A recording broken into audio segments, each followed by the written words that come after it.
पश्चिम रेल्वेच्या जोगेश्वरी स्थानकातून सुटणाऱ्या जलद लोकल गाड्या वारंवार रद्द होत असल्यानं प्रवाशांना मोठा मनस्ताप सहन करावा लागतोय. प्लॅटफॉर्म क्रमांक 4 वरून सकाळी सुटणाऱ्या फेऱ्या रद्द होण्याचे प्रमाण वाढल्यानं ऐन गर्दीच्या वेळी प्रवाशांची तीव्र गैरसोय होते.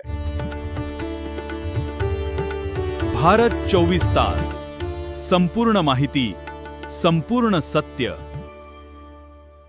नमस्कार, मी संदीप कसालकर आणि आपण पाहतात भारत 24 तास, संपूर्ण माहिती, संपूर्ण सत्य.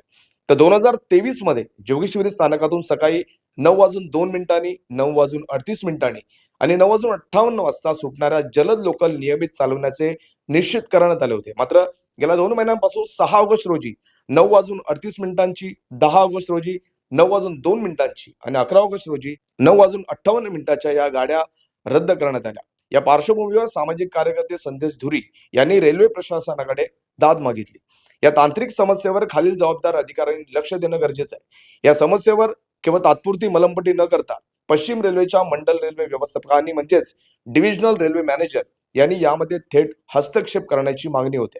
तसेच गाड्यांचे वेळापत्रक सांभाळणारे सिनियर डिव्हिजनल ऑपरेशन्स मॅनेजर आणि रेक उपलब्धतेसाठी जबाबदार असलेले विद्युत अभियांत्रिकी विभाग म्हणजे सिनियर डीईई यांच्यात समन्वय नसल्यामुळेच या गाड्या रद्द होत आहेत का, असा प्रश्न उपस्थित केला जातो. याशिवाय जोगेश्वरी स्थानकातील सिग्नल आणि ट्रॅक स्विचिंगच्या तांत्रिक तपासणीसाठी सिग्नल व टेलिकॉम विभागानं लक्ष देणं अत्यंत गरजेचे झालंय. संबंधित रेल्वे प्रशासन आणि विभाग प्रमुख या तांत्रिक अडचणींवर तातडीने काय उपाययोजना करतात याकडे आता सर्व जोगेश्वरीकरांचे लक्ष लागून आहे. अशाच महत्त्वाच्या बातमीच्या अपडेटसाठी भारत 24 तासला आजच सबस्क्राईब करा.